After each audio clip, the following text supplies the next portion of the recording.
اعوذ باللہ من الشیطان الرجیم بسم اللہ الرحمن الرحیم۔ قیامت کی وہ آگ جس کے بارے میں پیشن گوئی کی گئی تھی، اس کے بارے میں کچھ معلومات ہم فراہم کرنے کی کوشش کرتے ہیں۔ حضرت ابو ہریرہ رضی اللہ عنہ کہتے ہیں، نبی کریم صلی اللہ علیہ وسلم نے فرمایا، قیامت اس وقت تک نہیں آئے گی جب تک کہ حجاز سے ایک آگ نہ بھڑک لے جو بصرہ کے اونٹوں کی گردنوں کو روشن کر دے گی۔ یہ بخاری مسلم کی روایت ہے۔ بصرہ ملک شام کے ایک شہر کا نام ہے جو دمشق سے 3 منزل کی مسافت کے فاصلے پر واقع ہے، اور حجاز جزیرہ عرب کے اس علاقے کو کہا جاتا ہے جس میں مکہ اور مدینہ بھی شامل ہیں۔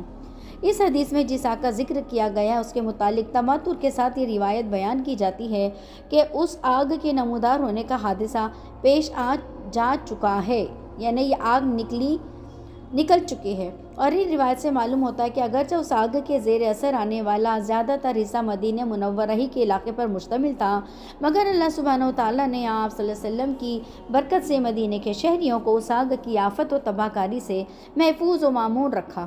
بیان کیا جاتا ہے کہ 3 جمادی الثانی سن 650 ہجری جمعہ کے دن وہ آگ نمودار ہوئی، اور 27 رجب سن 650 ہجری بروز اتوار یعنی مسلسل 12 دنوں تک یہ آگ ظاہر رہی۔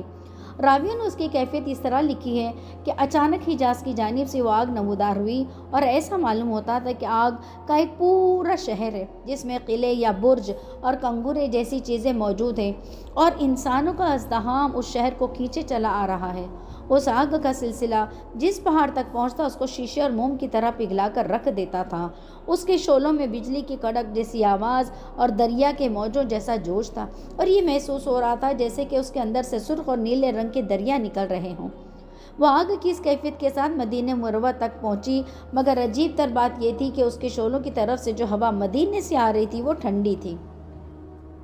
علماء نے لکھا ہے کہ اس آگ کی لپٹیں مدینے کے تمام جنگلوں تک کو منور کیے ہوئے تھیں، یہاں تک کہ حرم نبوی اور مدینے کے تمام گھروں میں سورج کی طرح روشنی پھیل گئی تھی۔ لوگ رات کے وقت اسی کی روشنی میں اپنے سارے کام کاج کرتے تھے، بلکہ ان دنوں میں اس پورے علاقے پر سورج اور چاند کی روشنی معطل اور ماند ہو گئی تھی۔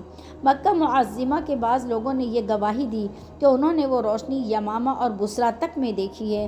اس آگ کی عجیب خصوصیات میں خاصیت یہ بھی تھی کہ وہ آگ پتھروں کو تو جلا کر کوئلہ کر دیتی تھی، مگر درختوں پر اس کا کوئی اثر نہیں ہوتا تھا۔ کہتے ہیں کہ جنگل میں ایک بہت بڑا پتھر تھا جس کا آدھا حصہ حرم مدینہ کی حد میں تھا اور آدھا حصہ حد سے باہر تھا۔ وہ حصہ جو پتھر کے اس آدھے حصے کو اس آگ نے جلا کر کوئلہ کر دیا جو حرم کی حد سے باہر تھا، لیکن جب اس آدھے حصے تک پہنچی جو حدود حرم میں تھا تو آگ ٹھنڈی پڑ گئی اور پتھر کا وہ حصہ بالکل آگ سے محفوظ رہا۔ بہرحال اس عجیب و غریب ہیبت ناک آگ نے اہل مدینہ پر بڑا خوف و ہراس طاری کر دیا۔ لوگوں نے رو کر اللہ سبحانہ وتعالیٰ سے اس آتشی فتنے کے دور ہونے کے لیے دعا کی، اور اپنے عملی اور دینی کوتاہیوں کی طرف متوجہ ہوئے۔ جس کے ذمے جس کا وہ حق تھا ادا کر دیے، صدقہ خیرات کرنا شروع کر دیے، غلاموں کا آزاد کرنا شروع کر دیا۔ جمعہ کی رات تمام اہل مدینہ یہاں تک کہ عورتیں بچے حرم میں جمع ہو گئیں، اور سب لوگ حجرہ شریف روضہ اقدس کے چاروں طرف بیٹھ گئے اور گڑ گڑاتے رہے، اللہ تعالیٰ سے حفظ و امان کی دعائیں مانگتے رہے۔ چنانچہ اللہ سبحانہ وتعالیٰ نے اس آگ کا رخ شمال کی جانب پھیر دیا اور مدینہ منورہ کو اس سے محفوظ و مامون کر دیا۔ علماء لکھتے ہیں اس آگ کا نمودار ہونا قدرت الہی کی ایک حیرت انگیز نشانی تھی۔ اس سال تمام دنیا میں مختلف قسم کے عجیب و غریب حادثات پیش ہوئے۔